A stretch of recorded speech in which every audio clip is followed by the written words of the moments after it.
Sir madam. Super 30 batch వచ్చిన దగ్గర నుండి మేము అదే వింటున్నాం, స్టూడెంట్స్ దగ్గర కానీ మీ దగ్గర కానీ. అసలు ఈ సూపర్ 30 ఏంటి, అండ్ ఈ ఐటీ స్కూల్లో కూడా సూపర్ 30 ఉంటుందా?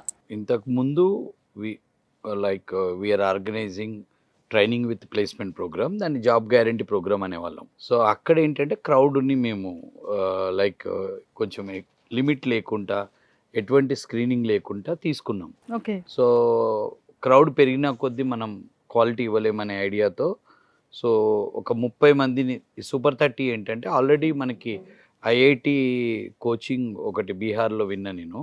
వాళ్ళు ఒక 30 మందిని తీసుకొని ఐఐటి కోచింగ్ ఇచ్చి 100% ఐఐటి కొట్టేశారు. సో దాని పేరు మీదనే మనకు సూపర్ 30 అని ఒక మూవీ అక్షయ్ కుమార్ తీయటం జరిగింది. సో ఆ ఇన్స్పిరేషన్తో మేము ఐటీలో ఈ సూపర్ 30ని లాంచ్ చేసినాం. ఇదేంటంటే 30 మంది, ఓన్లీ 30 స్టూడెంట్స్ బ్యాచ్కుంటారు.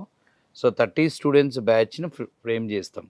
సో ఫ్రేమ్ చేసి 30 మందికి morning to evening so .NET, Angular, so ఈ ప్రోగ్రామింగ్ సైడ్ ట్రైనింగ్ ఇచ్చేసి, కమ్యూనికేషన్ స్కిల్స్ ఇచ్చేసి వీళ్ళకి 100% ప్లేస్మెంట్ ప్రోగ్రామే సూపర్ 30.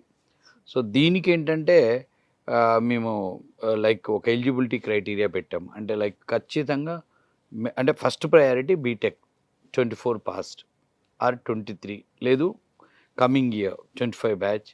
తర్వాత second priority so even though కొంచెం బయాలజికల్ సైన్స్ స్టూడెంట్స్ని కూడా తీసుకుందాం అనే దాని మీద నేను గమనించింది ఏంటంటే బైపీసీ నుంచి వచ్చిన వాళ్ళు సో చాలా హార్డ్ వర్కింగ్ నేచర్ ఉంటారు. వాళ్ళు మెడిసిన్ మిస్ అయిన వాళ్ళు బీఫార్మసీ, ఏజీబీఎస్సీకి వెళ్తారు. వీళ్ళని కూడా ఐటీ వైపు రప్పియచ్చు. సో వాళ్ళలో ఏజీబీఎస్సీ, బీఫార్మసీ వాళ్ళు కూడా 24 పాస్ట్ అయ్యి ఉంటే, నెక్స్ట్ నార్మల్ డిగ్రీ వాళ్ళని కూడా అంటే ఛాన్స్ ఇద్దాం. 30 అడ్మిషన్లలో 25 అడ్మిషన్స్ బీటెక్, ఎంసీఏ మాత్రమే. సో ఒక 2-3 ఏజీబీఎస్సీ, ఫార్మసీ, ఒక 2-3 normal degree BCom or BSc computers వాళ్ళకి ఇద్దామని 30 మందిని ఫ్రేమ్ చేస్తున్నాం. సో ఆ 30 మందినైనా కానీ మేము మా ఒక నెలలో 30 మందిని తీసుకోదలుచుకోలేదు, నెలకు 10 మంది మాత్రమే. అలా మేము 10 3 మంత్స్లో 30 మెంబర్స్ ఫ్రేమ్ అవుతారు. సో ఫస్ట్ వచ్చిన 10 మెంబర్స్ 4th మంత్లో ప్లేస్మెంట్లు వెళ్ళిపోతే మళ్ళీ కొత్తగా 10 మంది, అంటే టోటల్గా ఇన్స్టిట్యూట్లో ఎప్పుడు 30 మందే ఉండాలి అనేది ఒకటి.